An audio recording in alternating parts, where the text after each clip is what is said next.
Gadar 2 was going to actually be Gadar if Kunal Gumar had not stepped in, alerted even Sunny. Yeah. Because Sunny was busy in other things. There were a lot of corrections made in Gadar 2 by Sunny and me to make it what it was that you ultimately saw. Because it was being steered in a direction that we were unhappy with, and we did a lot of reshoot for it and a lot of editing on our part. My journey is different, and yes, I will confidently say many a film has been snatched from me because I didn't belong to the film fraternity. What about mother-in-law? Now, because if the story would continue that we are seeing right now, Ameesha that Patel would never play a mother-in-law, ever. Not for Gadar brand, not for any other hero, producer, director, ever. The director said cut, the camera was shut, and I just kept on howling and howling and howling, and I fainted. I was unable to eat, I was unable to drink a sip of water, so my BP dropped, I had in 2 days shrunk, I had become this tiny, like literally. They had to put me into an ambulance in Hyderabad. Hi, this is Ameesha Patel, and you're watching Bollywood Hungama.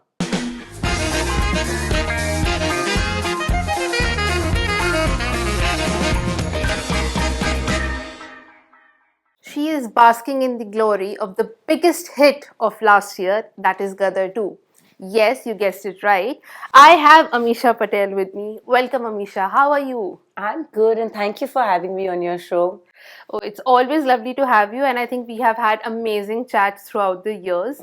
And I remember the last time we met, I just said that we're going to meet for a success interview before the film release because I was so sure that it's going to be a blockbuster. In fact, it was not only before Gadar 2 released, it was before Gadar 1 was re-released. Exactly, And yes. it was before my birthday, 9th June, Gadar 1 was being re-released after being remastered and recolored and everything.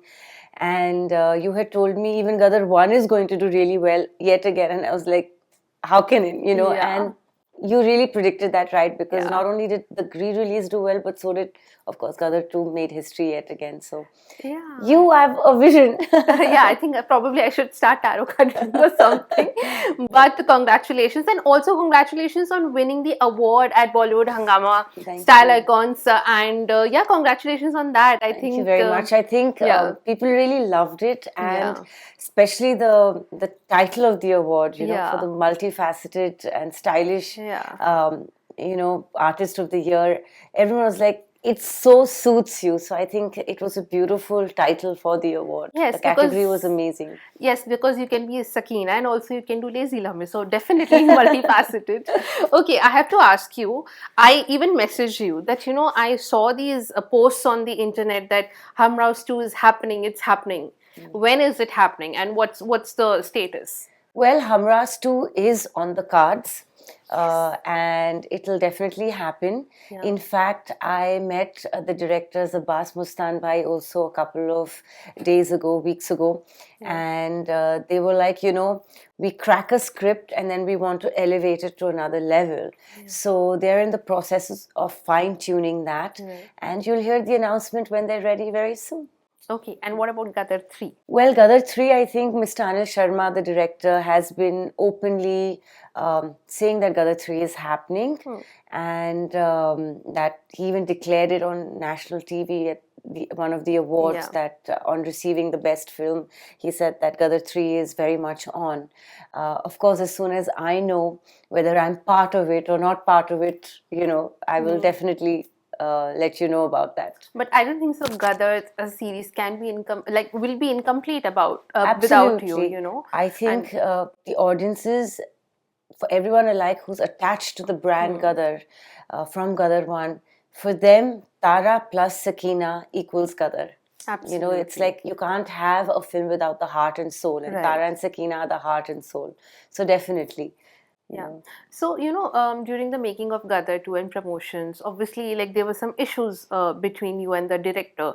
So, if Gadar 3 happens and you will be a part of it, do you have any conditions, or how do you how do you plan to go about it? So I get along with Mr. Anil Sharma completely. Creatively, of course, as actors, we have differences, and there were a lot of corrections made in Gadar 2 by Sunny and me to make it what it was that you ultimately saw, because it was being steered in a direction that we were unhappy with, and we did a lot of reshoot for it and a lot of editing on our part. Definitely for Gadar 3, if it is offered to Ameesha Patel, to Sakina, who is an equal brand holder of the brand Gadar, as is Tara Singh, there would be a couple of conditions. A, the audience's expectations to see screen time of Tara and Sakina together would have to be fulfilled, because I do not want to let my audiences down, and neither does Sunny. As Tara and Sakina that embody the brand, I think it's very important when people come into the audiences, come into the theatres to watch Tara and Sakina and their chemistry and their story. Because Gadar, the brand, will always be about Tara, Sakina and their family, about no one else. So it is very important that the screen time does justice to that brand, And as far as playing a mother-in-law and these things, these questions that have been coming to me, that, you played a mother for Gadar. Would Ameesha Patel play a mother ever again? And I was like, Ameesha Patel took the risk 22, 23 years ago when the entire industry advised her not to. Right. And she took that risk only because she fell in love with Gadar, the film script. Right. And by the grace of God, it was executed to the highest level. And of course, Gadar Ek Prem Katha, rewrote history at the box office in 2001 in June. Similarly, I played a mother again only for Gadar 2 because it was Gadar and it was a carry forward. Right. But would Ameesha Patel play a mother or mother-in-law for any other brand, any production, any hero, any director? No. Ameesha Patel would not. So that is definitely a bone of contention if it had to come across. But other than that, the role would have to be meaty and justify Tara and Sakina's presence. That for me is of prime importance. We hope that too. Absolutely. And the audiences hope it too.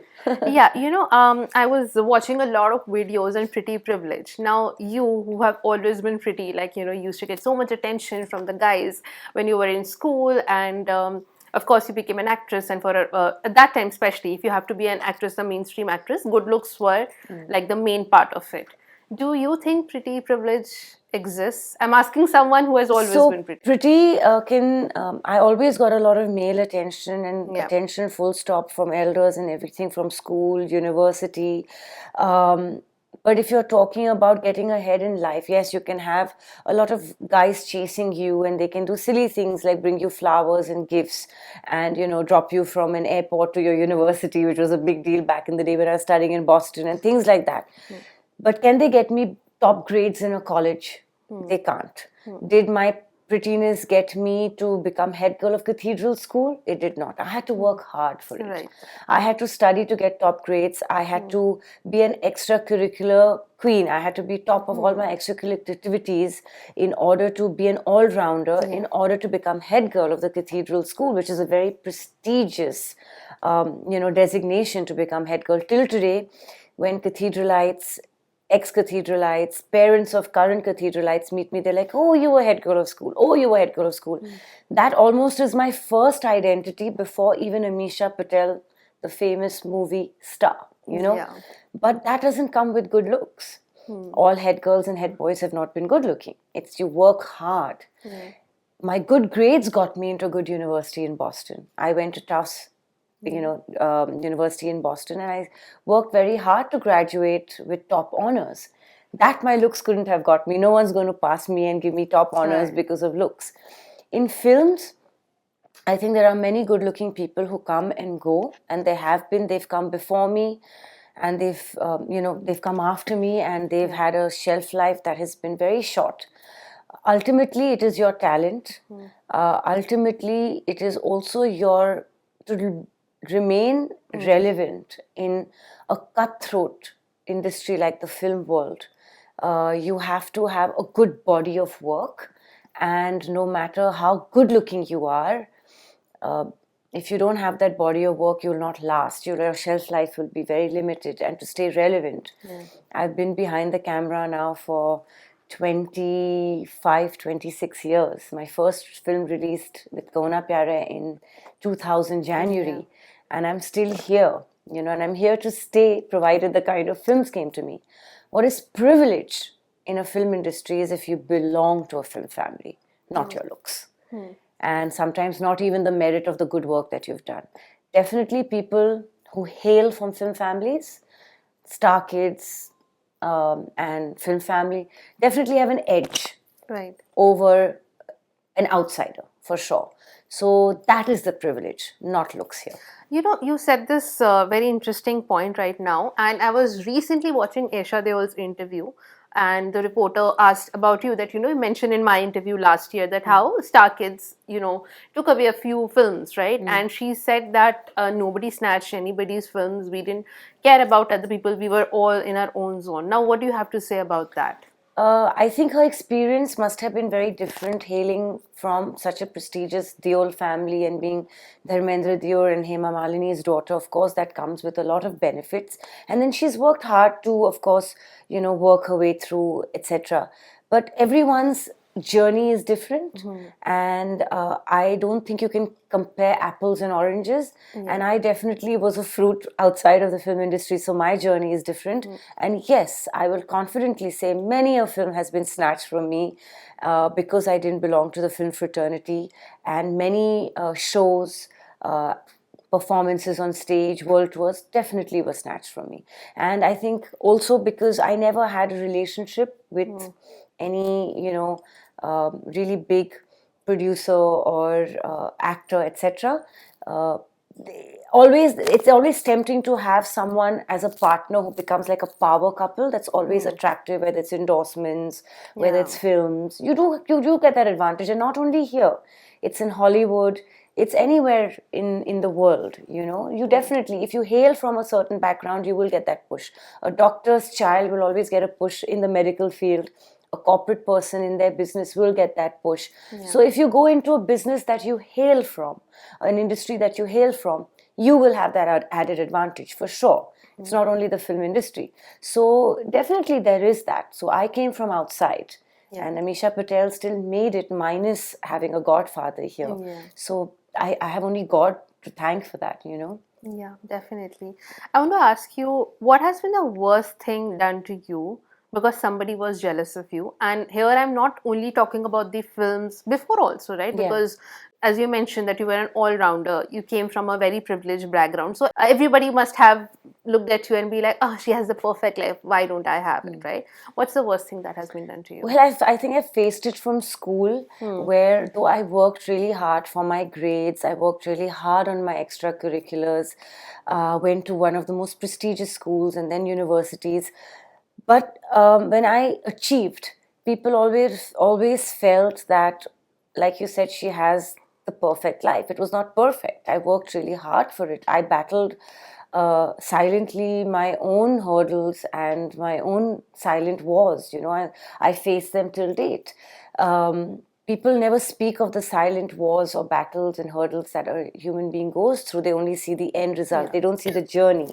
There have been numerous, and I don't elaborate or put anyone down.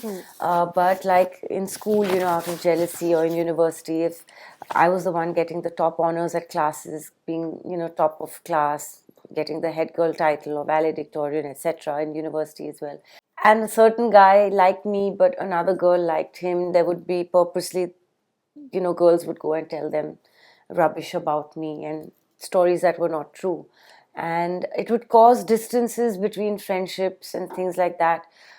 Up until the time the person who had been told the lies had the guts to and the courage to actually ask me the truth and would get my side of the story. So in life, you hear many sides of the stories. And it's very important. The coin has two sides. I think it's important not to judge a book by its cover. Go through the chapters, come to your own conclusions, make your own judgments of people, whether it's about their personal lives, about their work ethics, about their journeys. Read the book to come to the end to make your decision whether you like the book or not. And that's very important. I think it happens with a lot of people, not only me. But because I have come against all odds, somehow people who have a lot more still seem to target me. And I'm the most secure person. I don't even venture into other people's lives or care to know what's going on because I feel my competition is me. Not only in the career front, I need to better myself, become more knowledgeable, become a better human being every single day. And I'll always be a student. I'm learning every day. So I need to enrich my life. That can only happen if Ameesha Patel focuses on herself and not what's happening on Instagram with the outside world. Right. You understand? So I'm very content in my life. And if others learn to be content too, I think we'd have a very, very happy ambience in general in life. Right. So, because of that, were you able to make friends in school? Mostly they were all guys, to be honest. Okay. Are you still in touch with them? Yes, absolutely. They've been my best friends. A lot of them came to Boston to study, not necessarily at Tufts, but they were in other universities. And we maintained our friendship till date. So I have, but yes, I do get along better with men, with boys, and when I was younger, men now, than I do with women, for sure. Not because I have a lovely friend circle of women too, but somehow to make new friends, it's always the men that become easier because I think somewhere there's less competition. And also mind-wise we connect. We're able to talk on many other topics rather than just hair, makeup, shoes and frivolous conversations. We're able to talk on the business front, the political front, which is something that really stimulates me. Yeah. Coming back to Gadar 3, so if it's gonna happen, right, and if it's offered to you, will you do it? And what are your conditions? I'm asking you, will you do it? Because, there were some issues between you and the director. Of course, you kind of mended your ways, but still, if you want to work with someone, you have to get along with them and you have to be on the same page on many things. So, what's your... So if Gadar 3 is offered to me, there would be yes conditions because Gadar 2 there was a lot of creative discomfort that Sunny and I both had, and the journey was not an easy one. We both did a lot of editing, reshooting. We had a lot of creative discussions and arguments with our director to make Gadar brand for the film that ultimately was seen on the big screen. Sunny and me were almost like semi-ghost directors on that. There was a lot of, like normal actors also have a give and take where they have their point of views. But of course, the film Gadar 2 was being taken to another direction, which we had to draw back because Gadar, the brand, is always Sakina plus Tara equals Gadar, Tara plus Sakina equals Gadar. That is what the Gadar brand is and will always be for the audiences, for the world. Otherwise, it just becomes a normal film. The absence of Sunny Deol in a Gadar brand or an Ameesha Patel in a Gadar brand becomes a very normal other film. It could be any project that Sunny is doing or I'm doing. It does not become Gadar. So if I am offered Gadar 3, I think what I'm very clear about is that the screen time of Tara and Sakina would have to be a lot like it was in Gadar 1 because that's what people really want. That's what the audiences want and missed in Gadar 2. There were huge expanses of time. Sakina was completely alone or Tara was completely alone and very few moments that they were together. Yes, it was a risk that we took because the story had to go in a certain direction and we took that risk and by God's grace the film worked after a lot of corrections, like I said, by Sunny and me. But the feedback that we both received is they're missing Tara and Sakina together. So that would be condition number 1. That Tara and Sakina would definitely need to be as wholesome as they were in part 1, Gadar Ek Prem Katha. I played a mother for the first time in my career at a very young age. Kaho Na Pyar Hai had not released. When I heard the script of Gadar Ek Prem Katha and I took it to many people for advice, stalwarts of the film industry who I don't want to mention, they all advised me not to do Gadar. They said, you're working in a film where the age gap between you and the hero, though justified, is supposed to be 20 years plus because you're only a college kid, he's an elderly person. 2, you're going to be a mother. Because of that age gap, you're going to be a very young mother very soon. Why would you take this risk and commit harakiri with your career at so early an age? Then you're being presented with a young hero like Hrithik, We did not know the outcome of Kaho Na Pyar Hai. Like course. I said, I was still new and the film wasn't released. But everyone knew I'm coming as a college kid, and everyone had seen the pictures with me and Ritik in all the, tabloids and magazines and things. And I was coming as a young, glamorous college girl. Whereas in Gadar, I was covered from here to here, going back in time, an era unfamiliar with the current world, playing a Pakistani girl in the pre-British, pre-independence era to post-independence. So they said, why would you do this? Why would you play a mother? Why would you be a non-glamorous girl? And I had faith in Gadar Ek Prem Katha's subject. By the grace of God, it got executed by Mr. Nitin Kenny and Anil Sharma combined to that level. And the rest is history. When the film released, Yes. it broke off box office records, of course, and created a new history. But it was a risk, and it was a huge risk. But I was in love with the subject. So only for Gadar brand, and only would Ameesha Patel for Gadar brand play a mother. And I did it in Gadar too because it was a continuation of the story. What about mother-in-law? Now, because if the story would continue, that we are seeing right now. Ameesha Patel would never play a mother-in-law, ever. Not for Gadar brand, not for any other hero, producer, director, ever. Not a mother-in-law, ever. In fact, this was another question that loads of people said, that there was no culmination. Jeete, the son of Tara and Sakina, kind of had a love interest. And through default, because of the problems faced there, he had no choice but to bring the girl back to India. But if you noticed, there was no acknowledgement from Sakina.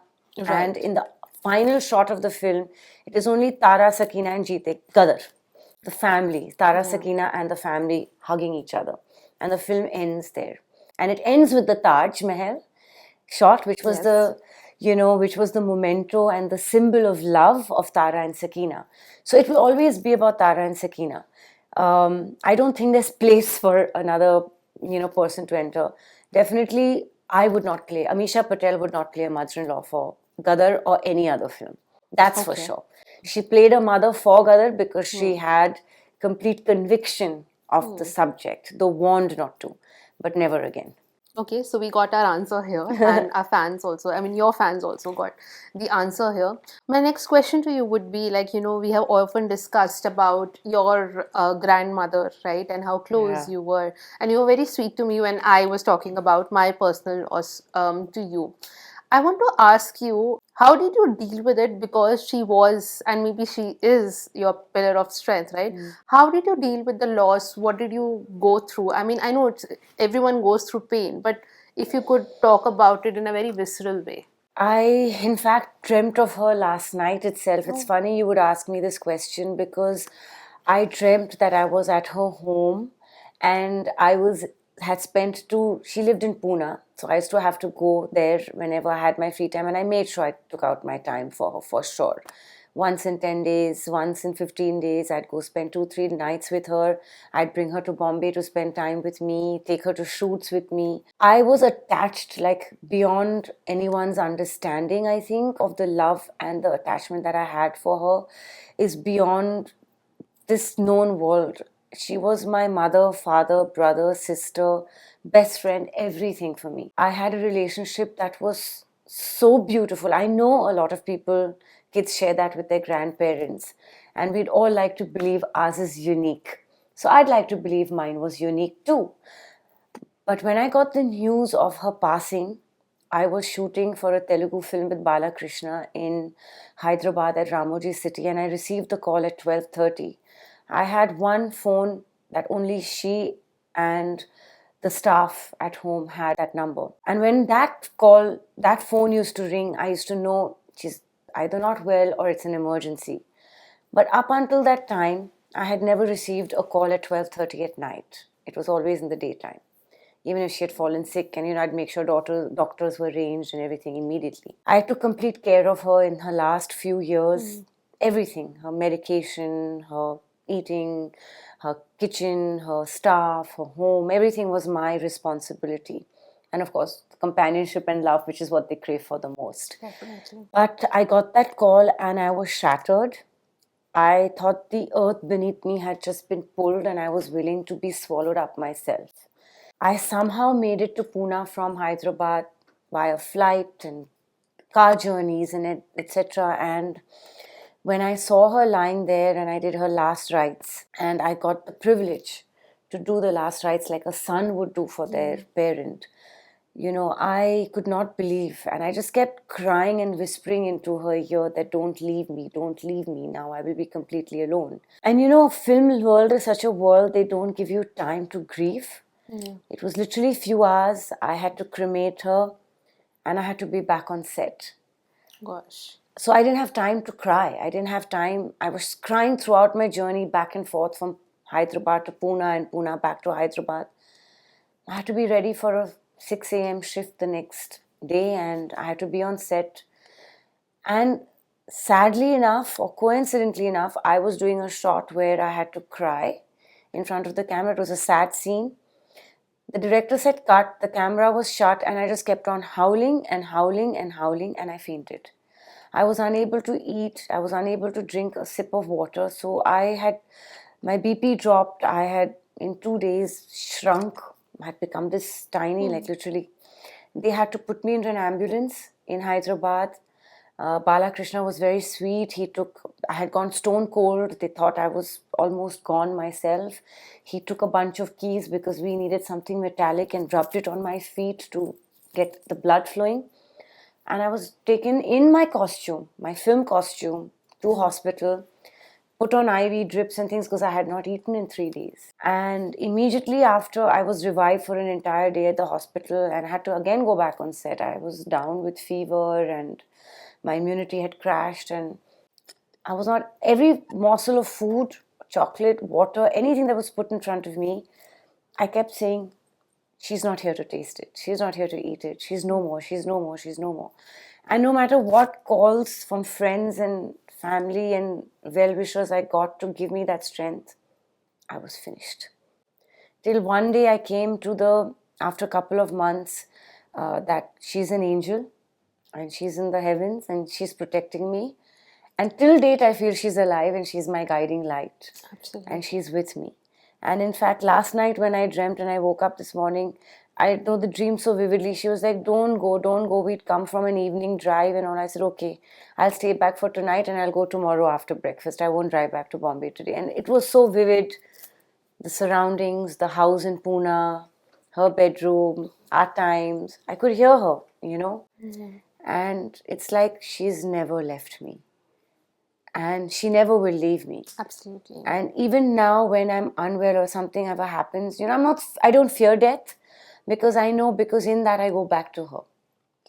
So that is the silver lining for me is like I don't fear death because I will be joined again with the person that matters to me the most in the world. No one else matters as much as she does. I'll ask you one question, and sorry if it kind of invades your privacy or your heart, but I have to ask you this.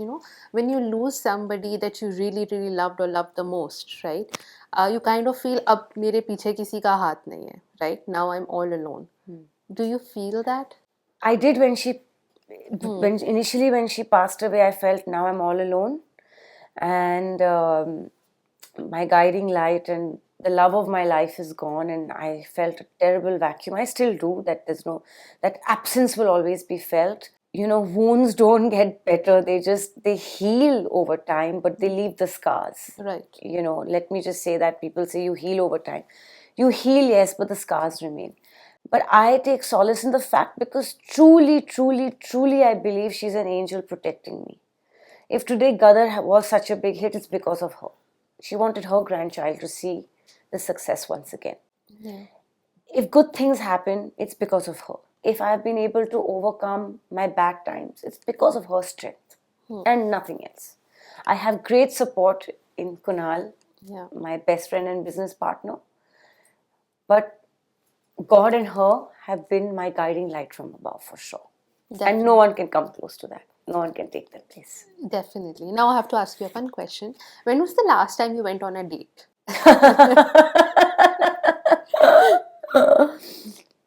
15 years ago. 13, 15 years ago. You have not been on a date also. Like being single is one thing, but you have not been on a date also. See, the thing is, I am I'm someone who, if I go on a date, means I'm committed. I don't do these blind dating things or just randomly, I have a lot of guy friends, and we go out in a group of friends and a bunch, and I have loads of guys hitting on me and, professing their undying love for me and they wish to marry me, and all single, good looking guys from very good families, well established, would make amazing husbands. But somehow I think I'm not emotionally or physically ready yet to be in a relationship. I'm so content with being single and being the master of my time, and or the mistress of my time, that I'm happy single. And I think that for me to be in a relationship now, there has to be this amazing knight in shining armor who needs to come sweep me off my feet, for me to feel that, okay, now I'm giving a part of my heart, my time, my energy to him, because relationships take a lot of your energy, and they do take a lot of, commitment and everything, emotional and in every way. So that person better be worthy. Right now, I'm not in that space, unless someone really goes all guns blazing to floor the hell out of me. But are there times when you feel like I wish somebody was there with me as like a boyfriend? No, see, or a husband? as a girl, you always wish to be treated like a princess, like a Right. queen. Yeah. But for that, you need a king, right? Correct. You need a prince. So let him come. I'm sure he will. The auditions are open. The forms are ready. You have to have the guts as a guy to come and face that challenge. I'm sure it will happen. Given that you can never fall short of male attention, for sure. That's No, I I'm sure. don't. It's just that I don't give much attention to the male attention that I get. Right. You know, when you did Aap Mujhe Achche Lagne Lage, right? As I mentioned, that was probably your first failure in life that we discussed, because you never had a failure before that. But what interesting thing that I read online was that, where you had like heavy breathing scenes, actually your character was supposed to Be have asthmatic. asthma. But Unfortunately, if this would have been corrected by a simple scene where I take a pump and inhale, the inhaling pump that asthmatics use when they're out of breath. Had this one action been done every time I was breathing heavy, maybe just twice or thrice in the film to establish she's an asthmatic patient, maybe my bhabhi in the film could have said something to the effect that, you're asthmatic, don't take so much stress and breathing. It just needed to be corrected. Then my character would not have been maimed so much, Yeah, I mean, there's still people on YouTube, and I keep correcting them that, no, her character was supposed to be asthmatic. And it just... But when you were filming, didn't you feel that it can come across as something? Or were you... I go with a director's vision, and I think I was too new to go out of the film and out of my character to put in these nuances. Because for me, when you're working with such big production houses, you're working with a superstar like Hrithik, who's also okayed the film. You're working with big directors. You kind of think that these things in the cinema, in the storytelling, will be addressed. Like even when I went into Kaho Na Pyar Hai or Gadar 1 or Humraaz and all, I didn't have to correct my directors to put in... I could correct a scene. I could go into a scene, and if they told me perform it in this way, I could say, may I try this way as well? And then left it up to the jurisdiction of the director to choose, if I've given him 5 options, to choose the option he felt best. And he or she felt best. Similarly, in Aap Mujhe also, I gave multiple takes. I gave multiple options. But the larger screenplay is left up to such, seasoned directors and producers, where I think Hrithik and I came in as actors like we do on every film. I think you don't question a vision much. Of course, much later in your career, when you've become seasoned yourself, you can go out and read a script and say, I can add this scene, like we did with Gadar too. There were a lot of things added by us, me and Sunny, whether it was in the action, whether it was in the songs, whether it was to correct the choreography. Even choreography. Even the choreography, in the storytelling of the song, even the scenes. There were loads of multiple moments which were actually never existed, but were added on by us. But I think 20 years into cinema, I'm more seasoned now. And especially for a film like Gadar, which has had a part 1, I'm more in a position to say that, okay, this is not a fresh film with fresh characters. So I know how the carry forward will touch the chords of people if this is added, if that is added. In fact, so much so that Kunal gave some of the best suggestions. Like, in fact, every flashback that you see into the nostalgic moments, the scenes that were incorporated, Yes. the moments, Yes. they were not Anil Sharma's vision, they were not Shabina Khan, the choreographer's vision, they were Kunal Guma's vision. Wow. Yes. He should be given credit. He should be given credit, and I would like to say this today Yeah. that I've had the platform. Those were his, and in fact, when we were shooting, he told Anil Sharma and he told Shabina Khan कि ये पगड़ी सनी जी तो उजरा काले कावा में अमीशा जी के सिर पे डाल ही रहे.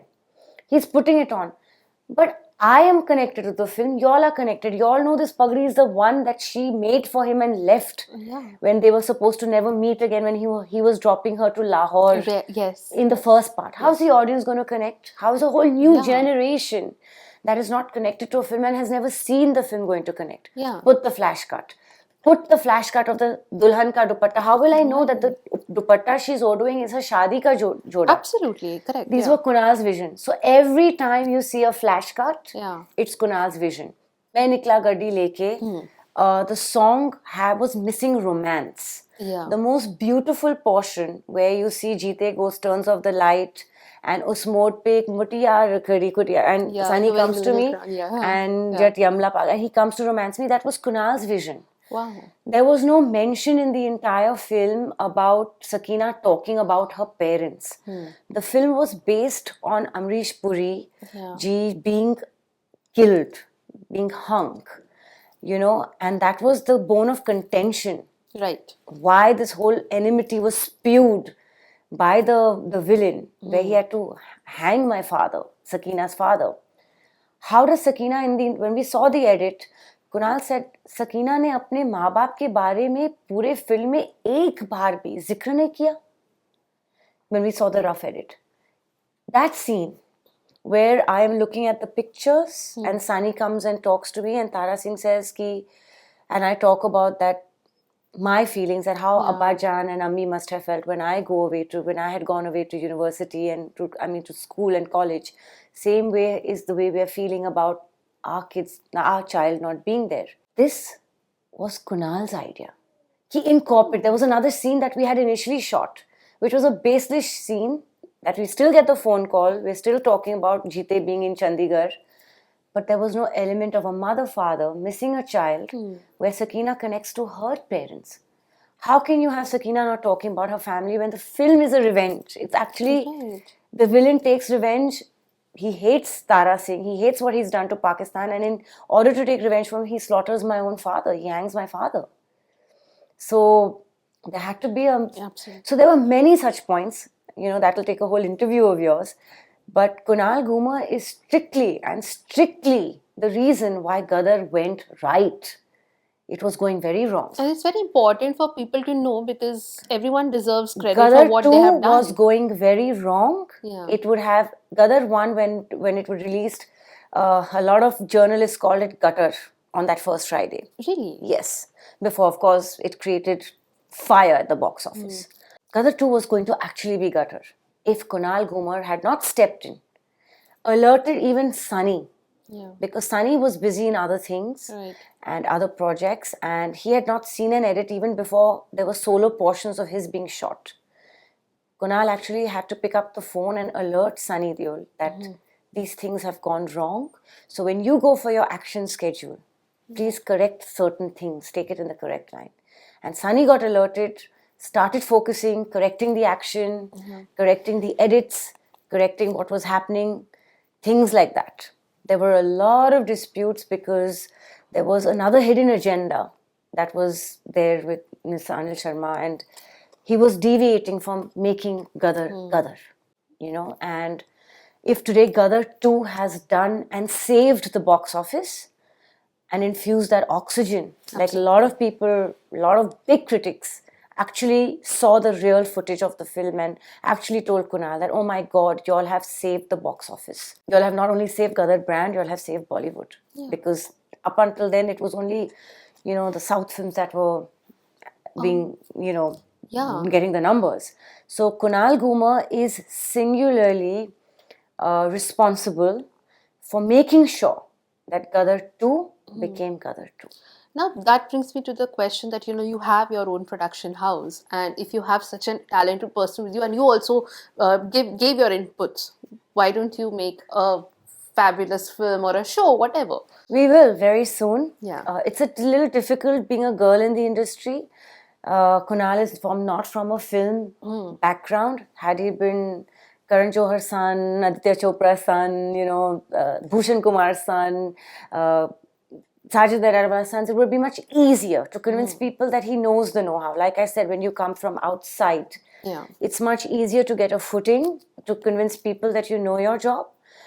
They always think a person within the industry, like a doctor's son, will always be the best doctor. It's not necessarily. Same way, a producer or director's son or daughter will not necessarily be the best director, producer, or an actress's daughter or son will, a film star's son will never, or daughter will necessarily never be the best actor or actress. There is always room for outside talent to come in. When that outside talent does come in and prove it, when they're given their first chance, then it becomes easier. So it'll be a few months, and I'm sure Kunal and I will get the credit we deserve for making our own film in our production house, because he is pure genius and he has an amazing creative outlook. If a man could come into a film like Gadar 2, being an outsider, and correct it and take it to the levels that it has gone, then you can imagine what he can do in his own production house. That's all I can say. So that's now for people to have that faith. Definitely. And what are you looking forward to now in life, given that you have given such a big success? Good work, a lot of good moments with friends and family who matter. Life is very short. Living each moment, enjoying each moment.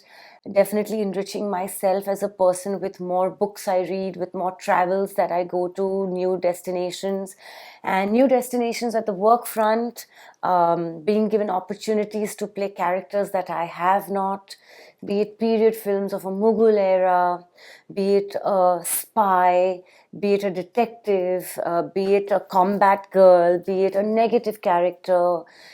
Sky's the limit, for an actor. And I haven't done it all. So I hope I can do a part of it all, till I hang up my shoes and say, okay, now I'm content. All the best, and I'm so looking forward to seeing you in new films, new projects, even on OTT. Why not? Absolutely, something exciting, new avatar, something engaging, exciting. Like you said, no, pretty privilege. Actually, a pretty face they think cannot play a lot of the kind of roles that I'd actually like to do. If people could break out of that, and please understand that, Ameesha is not only about just being beautiful on screen and being glamorous. I'd like to do some really hard-hitting roles, because tap the performer in me rather than just the beauty. So actually the pretty privilege goes as a disprivilege or unprivilege, in loads of ways. That's very interesting, because recently a few actors also mentioned that a few of the casting directors told them that you're too pretty or you're too good looking for this role. And now that you are saying it, it's pretty interesting that the other way around can also happen. They don't think you can do these serious kind of roles or these performance-oriented roles. I mean, I can play a cop, I can play a bandit, I can be a bandit queen, I can do a variety of roles. I think the challenge lies in the vision of the director, producer to be able to view you like that, rather than putting you in boxes and stereotyping you. Ameesha Patel is not here to get stereotyped. If I was, I wouldn't do a Gadar. I wouldn't do a Humraaz. I wouldn't do a Bhool Bhulaiya. I wouldn't do a Honeymoon Travels. I wouldn't even play a ditzy character in Thoda Pyar Thoda Magic or in Race 2. I went out of my comfort zone. The directors had the vision to put me outside my comfort zone because they had faith in themselves. So I played those, and I played them well enough, I think, because the audience appreciated me in those. So obviously the feedback I got is they loved those characters. So why not embark and, on a journey where I'm going into a road less traveled? Why not? Absolutely, and hopefully next time I'll be interviewing you for Humraaz too. Abbas Mastan, Ratan Jain, I hope you're hearing. Thank you so much for doing this. Thank you, Sakshi. Thank it was you. a pleasure.